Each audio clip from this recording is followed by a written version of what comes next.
ஓம் சாந்தி 2/12/2025 காலை முரளி பாப்தாதா மதுபன். இன்றைய சாக்காரமுடைய முக்கியமான கருத்தில் நம்ம பார்க்கலாம். பாபா சொல்கிறாங்க, இனிமையான குழந்தைகளே, எப்பொழுது நீங்கள் வருவீர்களோ பாபா, அப்பொழுது நாங்கள் அர்ப்பணம் ஆகிவிடுவோம் என்பது உங்களின் உறுதிமொழியாகும். இப்பொழுது உங்கள் உறுதிமொழியை நினைவுபடுத்துவதற்காக பாபா வந்திருக்கின்றார். நம்ம பக்தியில் இருக்கும் பொழுது நாம் நிறைய தடவை பாபாட்ட இந்த மாதிரி உறுதிமொழி கொடுத்துருக்கோம். அதெல்லாம் பாபா இன்னைக்கு ஞாபகப்படுத்துறதுக்காக வந்திருக்காரு.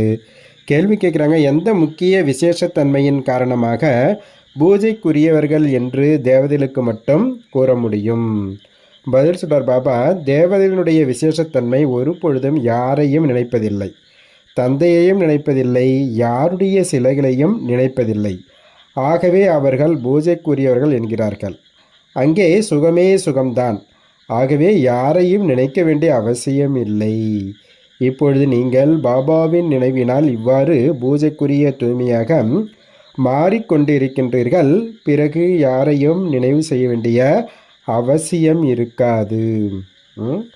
தேவதைகள் யாரையும் நினைக்கணும்னு அவசியமே கிடையாது. அந்த விசேஷத்தன்மை காரணமாக தான் அவங்களுக்கு பூஜைக்குரியவர்கள்னு அவர் சொல்ல முடியுன்றார் பாபா. ஓம் சாந்தி. இனிமேலும் இனிமையான ஆன்மீக குழந்தைகளே, இப்பொழுது ஆன்மீக ஆத்மா என்று கூற மாட்டார்கள். ரூஹ் மற்றும் ஆத்மா ஒன்றுதான். ஆன்மீக குழந்தைகளுக்கு ஆன்மீக தந்தை புரிய வைக்கின்றார். முன்பு ஒரு பொழுதும் ஆத்மாக்களுக்கு பரம்பிதா பரமாத்மா ஞானம் கொடுக்கவில்லை. ஒரே ஒரு முறைதான் கல்பத்தின் புருஷோத்தம யுகத்தில் நான் வருகிறேன் என்று பாபாவே கூறுகின்றார். முழு கல்பத்திலும் சங்கம யுகத்தை தவிர பாபா வேறு ஒருபோதும் வருவதில்லை. இவ்வாறு வேறு யாரும் கூற முடியாது. முடியும் பொழுது பாபா சங்கமத்தில் தான் வருகின்றார்.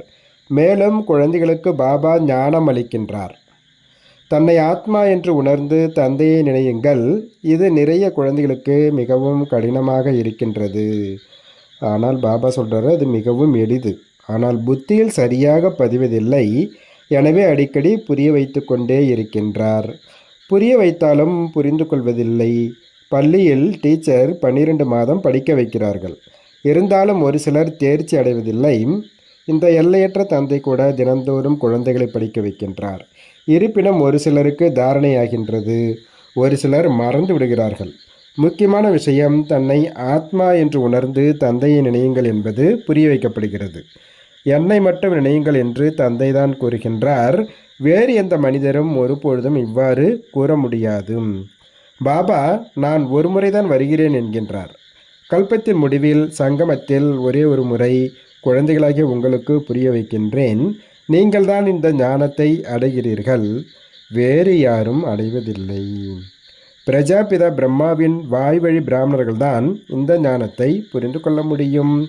போன கல்பத்திலும் கூட பாபா இந்த சங்கம யுகத்தில் தான் இந்த ஞானத்தை கூறினார்.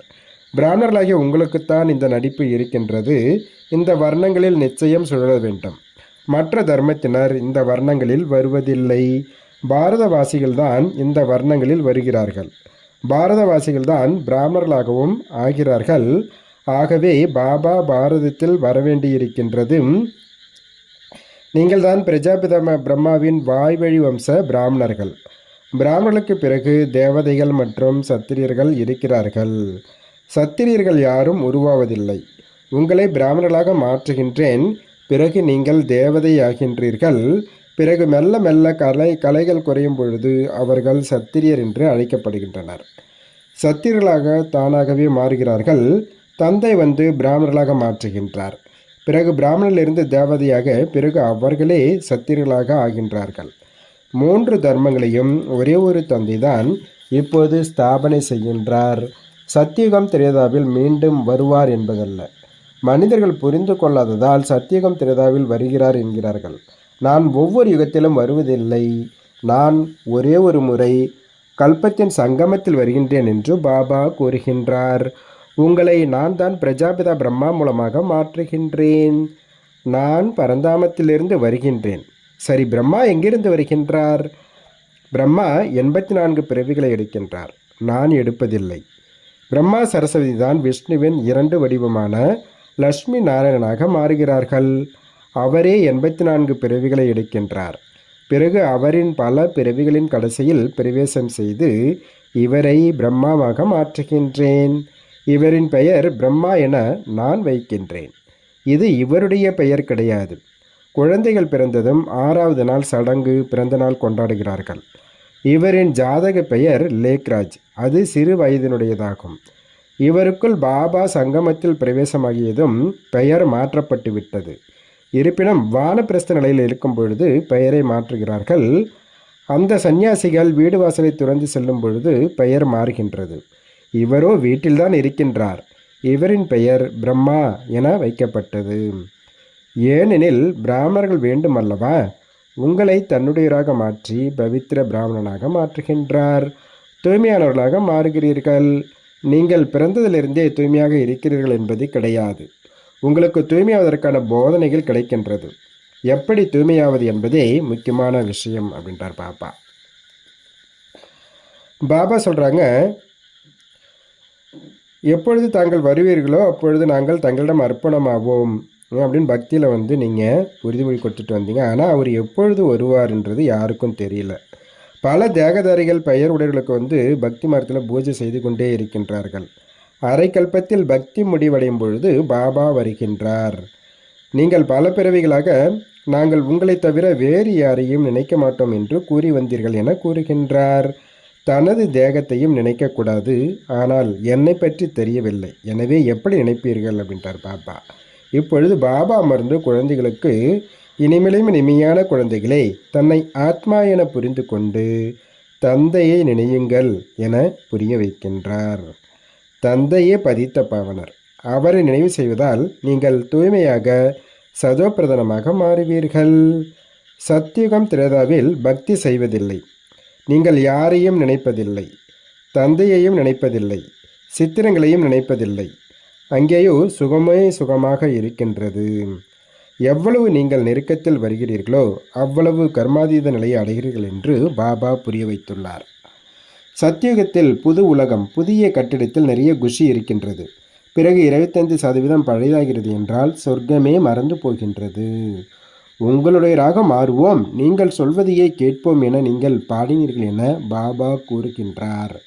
எனவே நிச்சயம் தாங்கள் பரமாத்மாவை தான் கூறினீர்கள் அல்லவா? ஆத்மா பரமாத்மா தந்தைக்காகத்தான் கூறுகின்றது. ஆத்மா சூட்சும புள்ளியாக இருக்கின்றது. அதை பார்ப்பதற்கு தெய்வீக பார்வை வேண்டும். ஆத்மாவை பார்க்க முடியாது. ஆத்மாக்களாகிய நாம் எவ்வளவு சிறிய புள்ளியாக இருக்கின்றோம். இவ்வாறு புரிந்து கொண்டு நினைப்பது மிக கடினமாகும். ஆத்மாவின் காட்சிக்காக முயற்சி செய்வதில்லை, பரமாத்மாவின் காட்சிக்காக முயற்சி செய்கிறார்கள். அவர் 1000 மடங்கு சூரியனை போன்று இருப்பதாக கேள்விப்பட்டிருக்கின்றனர். யாருக்காவது காட்சிகள் கிடைத்தது என்றால் மிகவும் பிரகாசமாக இருந்தது என்று கூறுகின்றார்கள். ஏனென்றால் அவ்வாறே கேள்விப்பட்டிருக்கிறார்கள். யாரை தீவிரமாக பக்தி செய்கிறார்களோ அவரையே பார்ப்பார்கள். இல்லை என்றால் நம்பிக்கை ஏற்படாது. ஆத்மாவையே பார்க்கவில்லை என்றால் பரமாத்மாவை எப்படி பார்ப்பார்கள் என பாபா கூறுகின்றார். ஆத்மாவை எப்படி பார்க்க முடியும்? மற்ற அனைவருக்கும் சரீரத்தின் சித்திரம் இருக்கின்றது, பெயர் இருக்கின்றது. ஆத்மா புள்ளியாக இருக்கின்றது, மிகச்சிறியதாக இருக்கின்றது. அதை எப்படி பார்ப்பது? மிகவும் முயற்சி செய்கிறார்கள். ஆனால் இந்த கண்களால் பார்க்க முடியாது. ஆத்மாவிற்கு ஞானத்தின் அவ்வியக்த கண்கள் கிடைத்திருக்கின்றது. பாபா சொல்கிறாங்க, நீங்கள் உயர்ந்தவர்களாக மாறுவதற்காக பாபாவினுடைய ஸ்ரீமத் கிடைத்திருக்கிறது என்றால் அதன்படி நடக்க வேண்டும். தெய்வீக குணங்களை கடைபிடிக்க வேண்டும். சாப்பாடு அருந்துதல் ராயலாக இருக்க வேண்டும். நடத்தை மிகவும் ராயலாக இருக்க வேண்டும். நீங்கள் தேவதை ஆகின்றீர்கள். தேவதைகள் பூஜைக்குரியவர்களாக இருக்கிறார்கள். அவர்கள் ஒருபொழுது யாரையும் பூஜை செய்வதில்லை. அவர்களோ டபுள் கிரீடம் உடையவர்கள் அல்லவா? இவர்கள் யாரையாவது பூஜித்தால் பூஜாரி ஆகிவிடுவார்கள் அல்லவா? சத்தியுகத்தில் யாரையும் பூஜிக்க வேண்டிய அவசியம் இல்லை. ஆம், மற்றபடி ஒருவருக்கொருவர் நிச்சயம் மதிப்பு கொடுப்பார்கள். இவ்வாறு வணங்குவதே மதிப்பளித்தல் என்று கூறப்படுகின்றது. மற்றபடி மனதில் அவர்களை நினைத்து கொண்டே இருக்க வேண்டும் என்பது கிடையாது. மதிப்பு கொடுக்க வேண்டும். குடியரசுத் தலைவர் இருக்கின்றார் என்றால் அனைவரும் மதிக்கிறார்கள். அவர் பெரிய பதவியில் இருக்கக்கூடியவர் என அறிகிறார்கள். வணங்க வேண்டியதில்லை. இந்த ஞான மார்க்கம் முற்றிலும் தனிப்பட்டது. இதில் தன்னை ஆத்மா என்று உணர வேண்டும். அதை நீங்கள் மறந்து விட்டீர்கள் என்று பாபா புரிய வைக்கின்றார். சரீரத்தின் பெயரை நினைத்து விட்டீர்கள். பெயரின் அடிப்படையில் தான் வேலை செய்ய வேண்டும். பெயர் இல்லாமல் ஒருவரை எப்படி அழைப்பது? நீங்கள் சரீரத்தை எடுத்து உங்கள் பாகத்தை நடிக்கலாம். ஆனால் புத்தியின் மூலமாக சிவபாபாவை நினைக்க வேண்டும். கிருஷ்ணரின் பக்தர்கள் நாங்கள் கிருஷ்ணரைத்தான் நினைக்க வேண்டும் என்கிறார்கள். எங்கு பார்த்தாலும் கிருஷ்ணரே கிருஷ்ணர் தான் தெரிகிறார் என்கிறார்கள். நானும் கிருஷ்ணன், நீயும் கிருஷ்ணன் என்கின்றனர். பாபா கேட்குறாரு, அடே உங்களுடைய பெயர் தனி, அவருடைய பெயர் தனி. அனைவரும் கிருஷ்ணரே கிருஷ்ணராக எப்படி இருக்க முடியும்? அனைவரின் பெயரும் கிருஷ்ணராக இருக்க முடியாது. எது தோன்றுகின்றதோ அதை கூறிக்கொண்டு இருக்கின்றார்கள். பக்தி மார்க்கத்தின் அனைத்து சித்திரங்களையும் மறந்து ஒரு தந்தையை நினையுங்கள் என பாபா கூறுகின்றார். சித்திரங்களை நீங்கள் பதித்த பாவனர் என்று கூற முடியாது. அனுமான் போன்றோர் பதித்த பாவனர் கிடையாது. பல சித்திரங்கள் இருக்கின்றது, யாரும் பதித்த பாவனர் கிடையாது. சரீரம் இருக்கக்கூடிய எந்த தேவியாக இருந்தாலும் அவர்களை பதித்த பாவனர் என்று கூற முடியாது. 6-8 கைகளை உடைய தேவிகளை தங்களின் புத்தியால் உருவாக்குகிறார்கள். இவர் யார் என்பது தெரியவில்லை. இவர் பதித்த பாவனர் பாபாவின் வாரிசு உதவியாளர் என்பது யாருக்கும் தெரியவில்லை. உங்களுடைய ரூபமும் சாதாரணமாக இருக்கின்றது. இந்த உடல் அழிந்து போகும். உங்களுடைய சித்திரம் மட்டும் இருக்கும் என்பது கிடையாது. இது அனைத்தும் அழிந்து போகும். உண்மையில் நீங்கள்தான் தேவிகள். சீதா தேவி, இந்த தேவி என்று பெயர் கூட வைக்கப்படுகின்றது. ராம் தேவதா என்று கூற மாட்டார்கள். இந்த தேவி அல்லது ஸ்ரீமதி என்று கூறுகிறார்கள். அதுவும் தவறாகி விடுகின்றது. இப்பொழுது தூய்மையாவதற்கு முயற்சி செய்ய வேண்டும். நீங்கள் பதித்திலிருந்து பாவனமாகுங்கள் என்று கூறப்படுகின்றது. லட்சுமி நாராயணர் ஆகுங்கள் என்று கூறுவதில்லை. பதித்திலிருந்து பாவனமாக பாபா தான் மாற்றுகின்றார். நரனிலிருந்து நாராயணனாகவும் அவர் மாற்றுகின்றார். அவர்கள் பதித்த பாவனர் என்று நிராகாரருக்கு கூறுகின்றார்கள். மேலும் சத்திய நாராயணின் கதையை கூறுபவர்கள் பிறகு வேறு யாரையோ காண்பிக்கின்றார்கள். பாபா சத்திய நாராயணின் கதையை கூறி அமரராக்குங்கள், நரனிலிருந்து நாராயணனாக்குங்கள் என்று கூறுவதில்லை. தூய்மையாக்குங்கள் என்று மட்டுமே கூறுகின்றார்.